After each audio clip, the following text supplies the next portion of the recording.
noite a todos.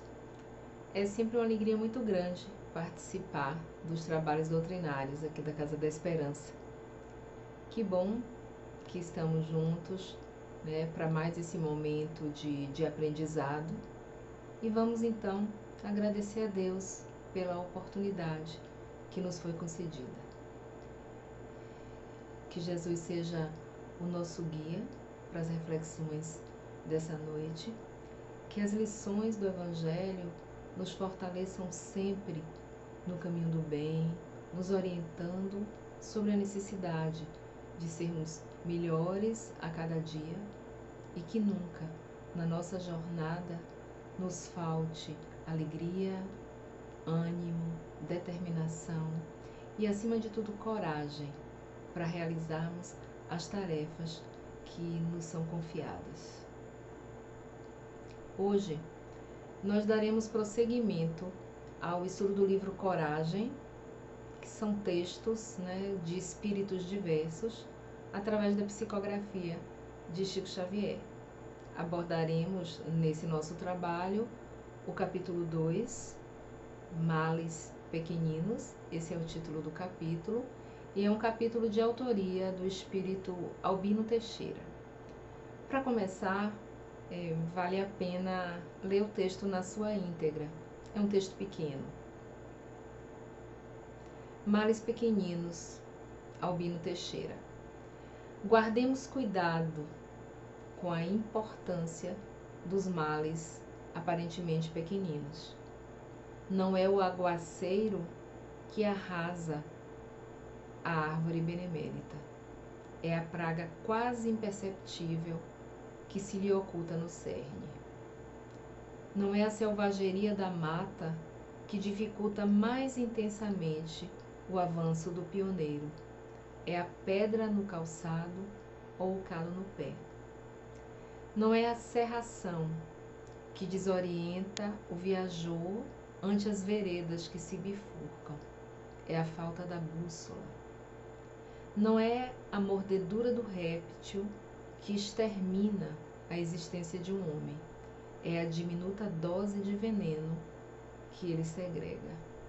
Assim, na vida comum, na maioria das circunstâncias, não são as grandes provações que aniquilam a criatura, e sim os males supostamente pequeninos, dos quais muita vez ela própria escarnece, a se expressarem por ódio, angústia, medo e cólera, que se lhe instalam sorrateiramente por dentro do coração. É um texto bem pequeno, que no seu parágrafo inicial, ele já nos dá a diretriz importante, a reflexão importante que fomos convidados a fazer nessa noite. Guardemos cuidado para com a importância dos males aparentemente pequeninos. Essa é a frase inicial. Guardemos cuidado, fiquemos atentos para com a importância dos males aparentemente pequeninos. Na vida comum, na maioria das circunstâncias, não são as grandes provações que aniquilam a criatura, e sim os males supostamente pequeninos, supostamente aqueles que se colocam como males disfarçadamente pequeninos. Então guardemos cuidado, fiquemos atentos com esses males que vão nos atrapalhando a nossa caminhada evolutiva. Esse texto de Albino Teixeira nos fala desses vícios, dessas dificuldades que se instalam de maneira bem tranquila, bem disfarçada dentro de cada um de nós.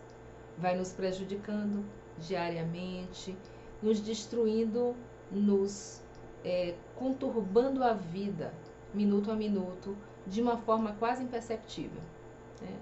Albino, ele elenca alguns desses males, dos quais muitas vezes chegamos a debochar, talvez porque em pequenas doses eles aparentemente não nos causem grandes preocupações. E aqui, nesse trabalho dessa noite, nós vamos falar um pouquinho de cada um desses males, pelo menos esses, né? Esses poucos males que Albino elencou aqui nesse seu texto. São eles, né? A raiva, o medo, a angústia, a ansiedade, o ódio, tudo isso que, de certa forma, em pequenas doses, vão nos atrapalhando a caminhada.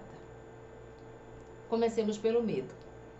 Todos nós sentimos medo, né, em algum grau. Uns num grau bem maior, outros num grau pequeno. E nós estamos falando aqui não desse medo patológico, desse medo doença, desse medo que precisa ser tratado de uma outra maneira. Nós estamos falando de um medo comum, o medo que nos assola o dia a dia e que normalmente tem uma causa, né? Eu sei que eu estou com medo, eu sei do que é que eu estou sentindo medo, eu tenho consciência do que me causa medo. E sentir medo em algum grau, isso é bom ou isso é ruim? Na questão 702 do Livro dos Espíritos, Kardec pergunta aos espíritos o seguinte: o instinto de conservação é uma lei da natureza? E os espíritos respondem sem dúvida: todos os seres vivos o possuem, seja qual for o grau de sua inteligência. Então, o medo, ele está relacionado diretamente ao nosso instinto de conservação, ao nosso instinto de sobrevivência, a questão da perpetuação da espécie, dessa proteção que o medo nos dá para perpetuarmos a espécie. Então, sentir medo, visto sob esse aspecto, é normal. E Emmanuel até nos orienta a respeito do medo, quando ele diz o seguinte: embora devas caminhar sem medo, não te cases à imprudência, a pretexto de cultivar o desassombro. Então, embora devas caminhar sem medo, né? Então, é importante caminhar sem medo, mas a gente também não pode, a falta de medo não nos pode levar à imprudência, ao desassombro. Certamente assim nos causaremos algum mal. Então, sentir medo é normal, mas medo em excesso, isso é prejudicial. Quando nós temos muito temor, né, e nos vem aquela sensação de angústia, nós geramos uma energia de um padrão vibratório baixo. Então, nós ficamos imersos nessa energia vibratoriamente mais baixa, que provém de nossos sentimentos, de nossos pensamentos naquele momento, dessa sensação de medo, e isso pode nos prejudicar muito. Essa energia é uma energia que age em todos os nossos trilhões de células, né? Células do nosso corpo físico, e isso altera o funcionamento dessas células e nos causa malefício, nos causa doença. Então, de certa forma, sentir medo de uma maneira contínua, né? Medo o tempo todo, mesmo que seja com causas definidas por pequenas medos que às vezes consideramos pequenos, isso pode causar uma desarmonia muito grande no nosso corpo físico. Então, o que é que nós temos que fazer em relação ao medo? A resposta é equilíbrio, né? Como tudo na vida, é uma questão de equilíbrio, né? Então, para a gente ter esse equilíbrio em relação ao medo, nós devemos ficar atentos tanto a fatores internos como a fatores externos que nos trazem essa sensação, né? Que trazem à tona essa sensação do medo, né? Porque se a gente não fica atento ao que tem causado isso nas nossas vidas, isso pode nos causar uma desarmonia muito grande, tanto no sentido físico como no sentido da nossa vida de uma maneira geral, né? Chico Xavier nos ensina que a nossa vida é um dom muito precioso, precioso porque foi Deus que nos deu, e que ela funciona como um jardim, onde a gente pode semear flores, flores de alegria, ou pragas de medo, de raiva, de irritação e da depressão. e nos pergunta, né, o que é que a gente anda plantando no nosso jardim. Então, nós sentimos medo de muitas coisas, né? Algumas pessoas sentem muito mais medo do que outras, né? Mas alguns, em especial, sentem muito medo da morte. Na questão 941, lá do Livro dos Espíritos, Kardec até pergunta aos espíritos assim: para muitas pessoas, o temor da morte é uma causa de perplexidade. De onde vem esse temor, já que tem diante de si o futuro? Olha que pergunta, né? O que nós temos diante de nós mesmos no nosso futuro? A morte é a coisa mais certa que nós temos. E por que alguns de nós desenvolvem em especial esse medo tão grande da morte? A resposta dos espíritos é a seguinte: não há fundamento para semelhante temor. A morte, ela não inspira ao justo nenhum temor, porque com fé ele tem certeza do futuro, e a esperança o faz esperar por uma vida melhor, e a caridade, a cuja lei ele obedece, lhe dá segurança de que não encontrará no mundo para onde terá de ir nenhum ser cujo olhar deva temer. Então os espíritos nos questionam, né?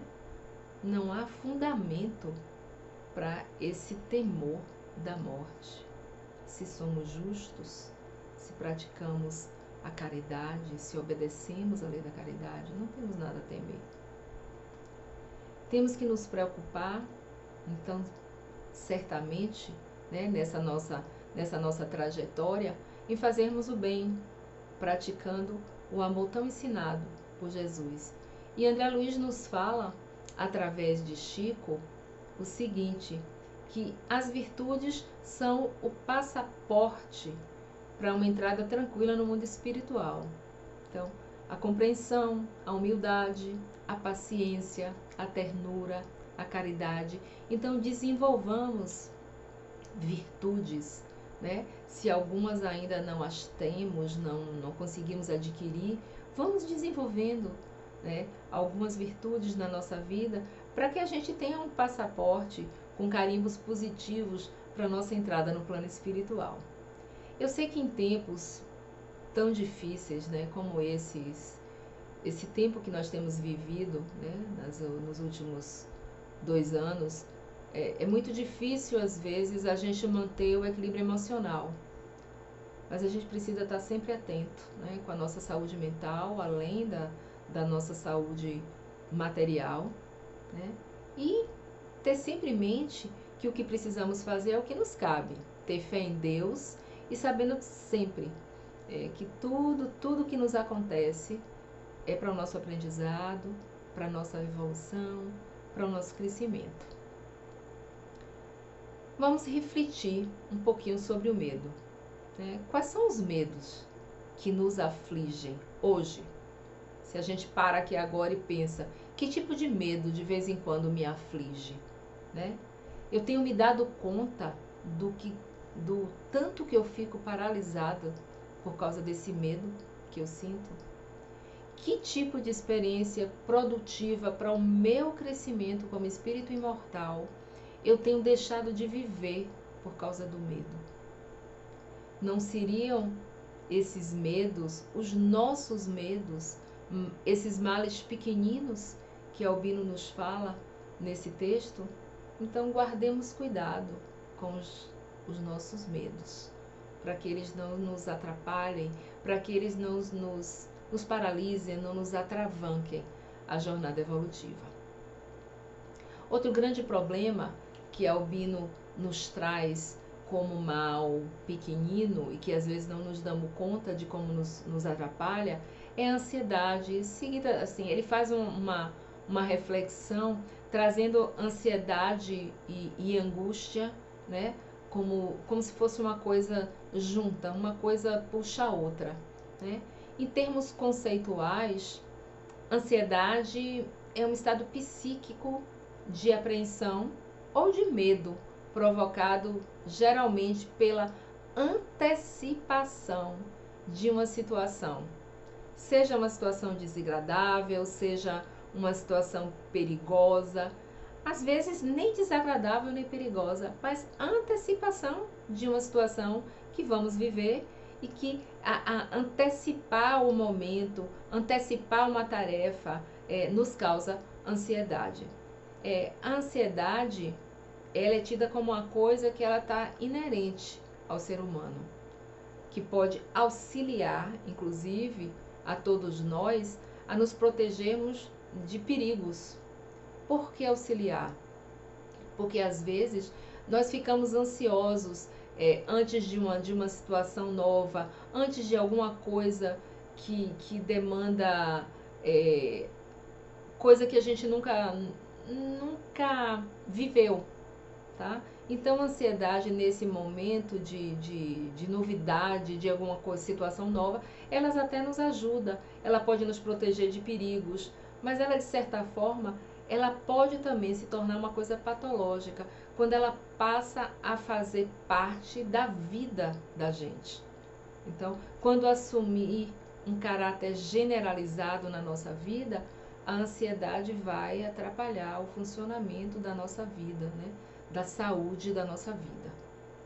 E do ponto de vista espiritual, o que falar sobre ansiedade? Eu poderia resumir numa frase muito interessante, ou numa colocação muito interessante que encontrei ao preparar esse trabalho. É que a ansiedade é uma ilusão de controle, né? Porque a ansiedade, ela nos leva a imaginar que nós estamos controlando, ou que nós temos controle do tempo, temos controle das pessoas, temos controle das coisas, e no fundo é uma ilusão, porque nada depende só de nós, né? Tudo tem uma coisa muito maior regendo. Então, o ansioso, normalmente, ele faz uso contínuo de uma frase muito interessante. Para mim, tudo é para ontem. Então, ele tem o controle, né, do tempo. Ele acha que ele tem o controle do tempo, das pessoas e das coisas. Isso, do ponto de vista espiritual, então, a ansiedade é uma ilusão de controle, né? Então, seja pela falta de fé em Deus, seja pela falta de fé em nós mesmos, a realidade que cerca uma pessoa ansiosa é a angústia. Angústia no coração, aquele aperto no peito, um sobressalto de pensamentos ruins. Tudo isso que nos faz acreditar que algo vai acontecer. E sempre algo de ruim, né? Então, para Joana de Ângeles, a angústia, ela entorpece os centros mentais do nosso discernimento e ela transformando-se em fator positivo de alienação. Então, a angústia, segundo Joana, ela afeta o nosso psiquismo, afeta o nosso corpo, então afeta a nossa vida. Então, vamos ter atenção. Em estado de angústia, nós emitimos vibrações negativas. E aí pode acontecer uma outra situação, que afinizarmos com irmãos em estado vibratório similar e vamos agravar ainda mais o problema da nossa angústia, da nossa ansiedade. Conforme nos deixou Emmanuel, se o homem nascesse para andar ansioso, seria dizer que veio ao mundo não na categoria de trabalhador, numa tarefa santificante, mas ele veio por desespero, sem remissão. Então o homem não nasceu para ser ansioso, para andar ansioso.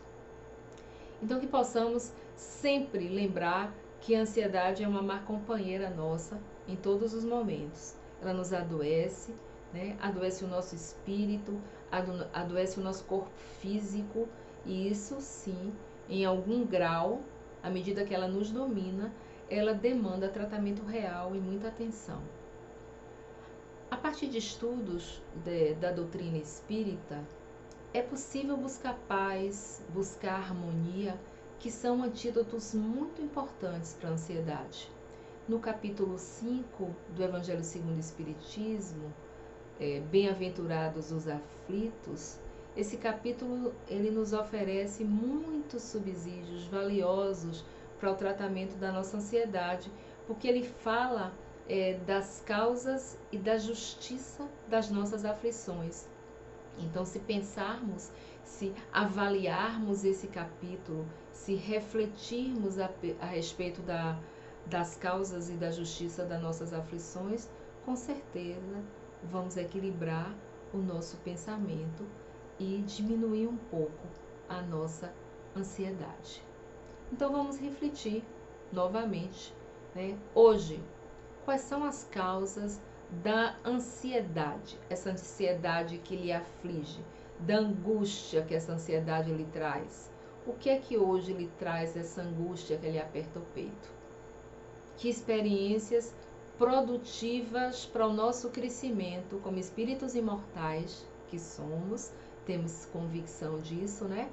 Nós temos deixado de viver por causa da ansiedade e da angústia que nos consome.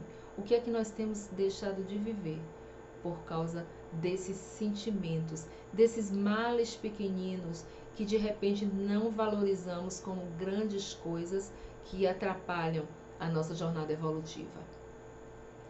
A gente sabe que muitas ocasiões realmente nos incitam à ansiedade. A gente também não pode imaginar que no mundo, nessa realidade de mundo moderno que vivemos, podemos viver zero ansiedade.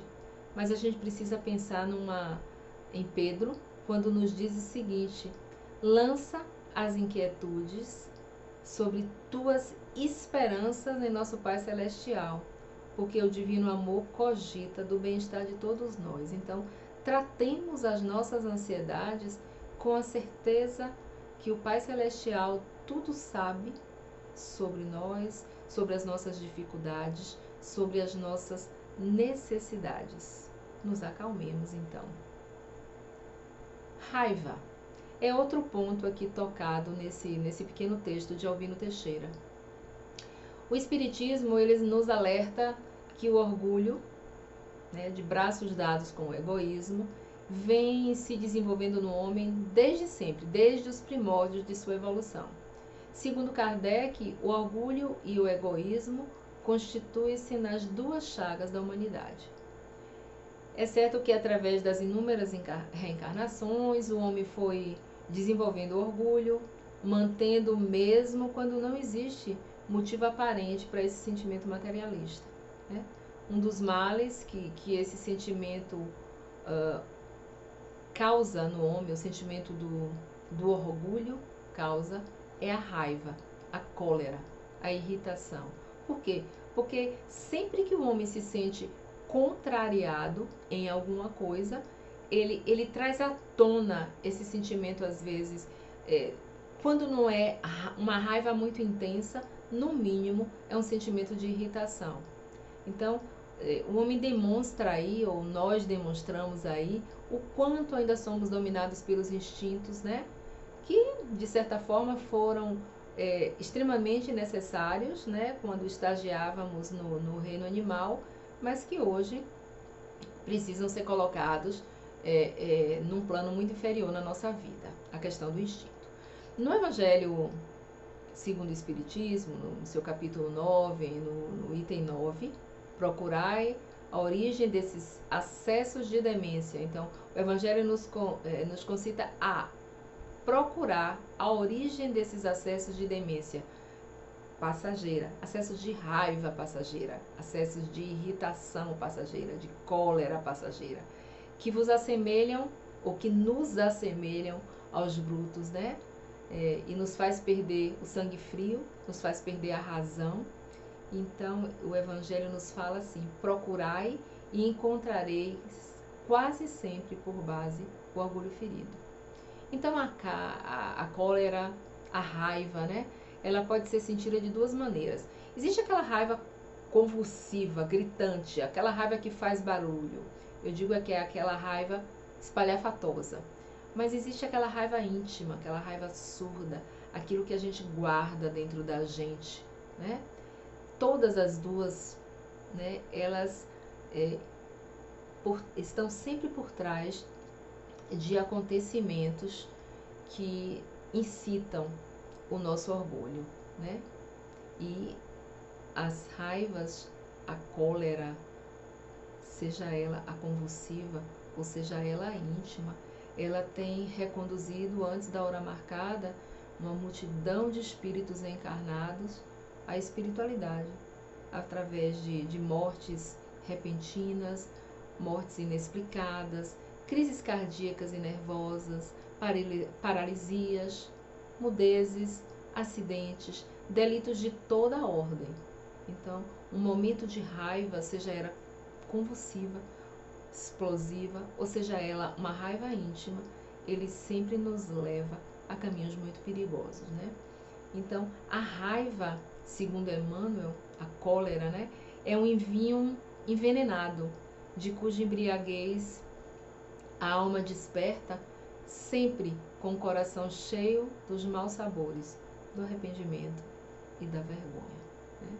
Então, vamos refletir que pequenas situações do nosso dia a dia, hoje, né, nos leva a alimentar em nós mesmos a raiva íntima, a irritação, essa irritação que vai corroendo a alma e nos afastando da divindade. Que experiências produtivas para o nosso crescimento como espíritos imortais, que temos convicção que somos, que experiência nós temos deixado de viver por causa desses momentos de raiva, momentos de irritação que nos consome, né? Que nos tira dessa jornada mais reta no sentido evolutivo. E Albino continua trazendo outros sentimentos, e ele nos fala do ódio, né? E muitos de nós temos apenas uma vaga ideia de onde nasce o ódio, porque a gente pensa sempre em ódio como um sentimento muito grande, muito devastador, né? Mas a gente precisa ter convicção que lá nas profundezas do nosso inconsciente há muitos ódios guardados, né? E a pior notícia que a gente pode ter sobre esses ódios guardados é que eles não estão mortos. E eles podem sim aflorar ou ser acordados a qualquer momento, né? Então, assim como muitos outros sentimentos que não desaparecem só porque eles não se dão a consciência, assim é com o ódio. A gente às vezes não tem consciência de que existe dentro de nós ódios guardados, né? Que existe esse sentimento guardado. E olha que nós nos acostumamos a acreditar que nós estamos em um estágio em que já não somos capazes de odiar. É porque nós entendemos o ódio como uma coisa muito grande. Então, o ódio, ele pode ser visto, né, nas pessoas ou em qualquer um de nós que passa a vida se referindo a alguém com mágoa ou com certo desprezo. Ah, mas é uma mágoa pequena. E olha que essa mágoa, às vezes, foi gerada por uma situação sem muita justificativa. Às vezes, um desgosto muito simples, uma desilusão muito pequena, né? Então, essas pessoas falam da outra, ou nós falamos do outro, às vezes, como se quiséssemos destruí-lo. E aí é fácil perceber o ódio, essa mágoa dissimulada, né? E o ódio é esse sentimento que nunca acaba, ou que demora muito de acabar.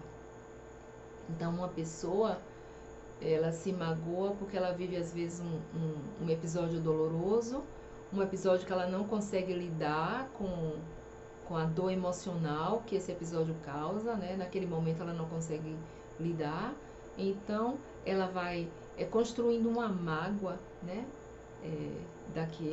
Daquela situação. Então ela descobre que aquilo que ela desejava não aconteceu, às vezes, da forma idealizada. Então isso traz esse sentimento de mágoa que a gente vai guardando, não só de uma pessoa, mas de uma situação, né? Então, a mágoa é essa forma de pensar e de sentir que causa muita dor, causa muito sofrimento. E causa muito mais dor e mais sofrimento em quem sente do que no alvo da mágoa, né? Então, a gente tá magoado é como tomar uma dose de veneno, né? Mas a gente toma essa dose de veneno, né? Se magoa, tá ali magoado, mas a gente toma o veneno e espera que o outro morra. né? Então, nós ainda não aceitamos a vida como ela é de fato. E da mesma forma, nós temos dificuldade em aceitar as pessoas como elas são. Nos dias atuais, nessa sociedade que nós vivemos, existe uma competição muito grande, né? Isso não é saudável, né? Pisar, humilhar, ultrapassar o outro é a nossa forma, às vezes, de nos sentirmos melhor, de ficar bem diante do outro, né? Diante de um grupo, né? Então, levar vantagem sobre o outro, causar inveja no outro, humilhar o outro, é uma única, passa a ser a única forma de subir para muitos, né? É assim que, de uma maneira geral, ainda vivemos. Então, a inveja, o ciúme, são dificuldades nossas que podem sim ser relacionadas a um sentimento de ódio. Normalmente a gente não identifica a inveja e o ciúme como ódio, né? Então, mas o ciúme, que é essa questão da insegurança, dessa desconfiança sistemática, então a presença do ciúme na alma pode se transformar num algoz implacável, né? Quantas loucuras se comete por ciúme, né? Quantos dramas, quantos crimes se comete por ciúme. E não pense que quando essas situações acontecem é porque esse ciúme ele estava lá enorme desde o começo, né? Ele era um ciúme pequeno, né?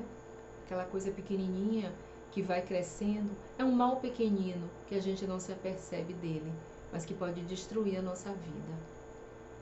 Na inveja, por exemplo, a questão é muito interessante, porque geralmente a gente acredita que o que caracteriza a inveja é o desejo que a gente tem de ter algo que o outro possui. Mas não é só isso a inveja, né? O precursor da inveja é a percepção daquilo que o outro tem e a constatação de que eu, né, não tenho condições de conseguir nada semelhante àquilo que o outro tem. Então, a autoestima da pessoa invejosa é sempre muito baixa. É por isso que é gerado esse sentimento de insuficiência, né? Então, antes e ao invés do invejoso se empenhar na sua autovalorização, ele lamenta o triunfo alheio, ele inveja o progresso do outro, o crescimento do outro, e ele não luta, ele não faz nada pelo seu próprio progresso, pelo seu próprio crescimento. Isso é em todos os aspectos, minha gente. Então, no capítulo 9, por exemplo, do Evangelho segundo o Espiritismo, no item 8, obediência e resignação, a gente lê o seguinte, que a cólera, ela não exclui certas qualidades do coração, mas impede de fazer muito bem e pode levar a fazer muito mal. Então, a gente pode fazer essa mesma analogia em relação à inveja e ao ciúme, que a gente traz aqui como sentimentos menores, né? A inveja, o ciúme, nada disso exclui algumas qualidades que nós temos nos nossos corações. Mas, com certeza, a gente cultivar inveja, cultivar ciúme na nossa vida, isso vai nos impedir, ou no mínimo, atrasar a nossa caminhada no bem. Então, reflitamos aqui o quanto sentimentos como inveja, como ciúme, como raiva, como medo, como angústia, né? Quanto tudo isso atrasa a nossa caminhada. Nós tentamos nos rebelar com aquela situação que a vida nos coloca e a gente se esquece que ninguém está isento de problema, ninguém está isento de sofrimento, ninguém está isento de aborrecimento. E a gente só vai diminuir essa angústia que tudo isso nos causa quando a gente compreender, né, que esses sentimentos e que nós somos responsáveis pelos nossos problemas, pelos nossos próprios sofrimentos. Então, todos esses sentimentos, quando eles não são tratados no seu nascedouro, né, no momento que eles nascem, né, não no momento que a gente percebe, porque às vezes a gente percebe muito tarde. A gente precisa estar muito atento para conseguir detectar esse sentimento na hora que a gente percebe que ele está nascendo. Porque quando a gente não trata isso lá no nascedouro, ele pode atrapalhar muito a nossa caminhada, né? Então, todos esses sentimentos, eles devem ser combatidos na sua causa primeira, que é o quê? O orgulho. E nós temos a capacidade de controlar esses sentimentos negativos que o orgulho desperta em nós. Na Revista Espírita, né, de julho de 1863, num texto cujo título é O Poder da Vontade sobre as Paixões, vale a pena ler esse pequeno texto, né? Nesse texto, Kardec nos mostra que a doutrina espírita, ela nos oportuniza ensinamentos que são uma ferramenta muito importante na luta contra o que a Albino chama de males pequeninos que nos atrasam a marcha. E o que é que a doutrina nos ensina? Que pode nos auxiliar, né, na percepção desses males que nos afligem, né? A doutrina nos traz pontos importantes, né? Ela nos dá o quê? Certeza adquirida da vida futura, tá? A doutrina espírita nos traz o conhecimento do objetivo da vida aqui na Terra.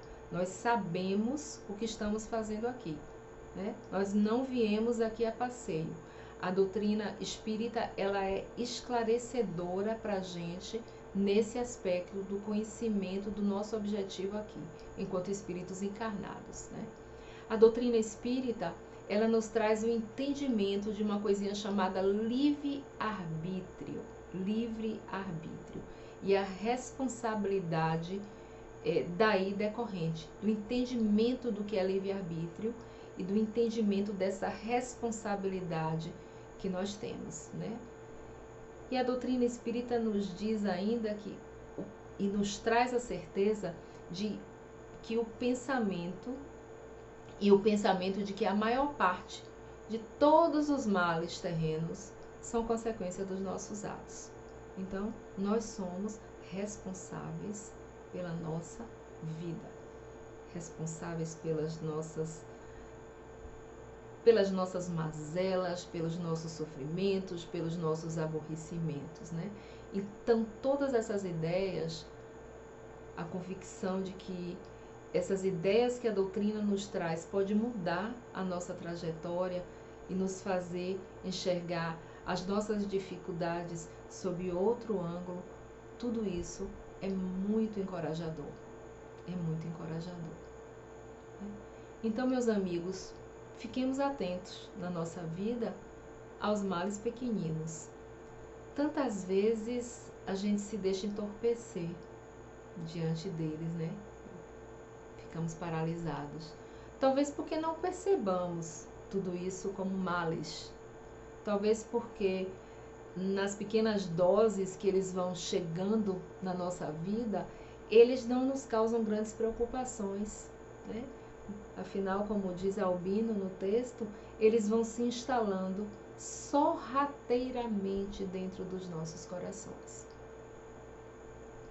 Chegando ao fim, né, desse nosso encontro nosso aqui nessa noite, eu quero agradecer a todos vocês mais uma vez pela oportunidade maravilhosa de partilhar juntos essas importantes reflexões. Isso foi muito bom para mim. Fazer esse trabalho foi muito importante na minha vida, na minha jornada, em situações que vivo nesses momentos atuais. Então, desejamos assim que, do fundo do coração, que o Evangelho de Jesus seja o nosso guia de todas as nossas horas. Uma boa noite, uma boa semana e muita paz para todos nós. Como estiveres agora, nosso bom Deus te guarde.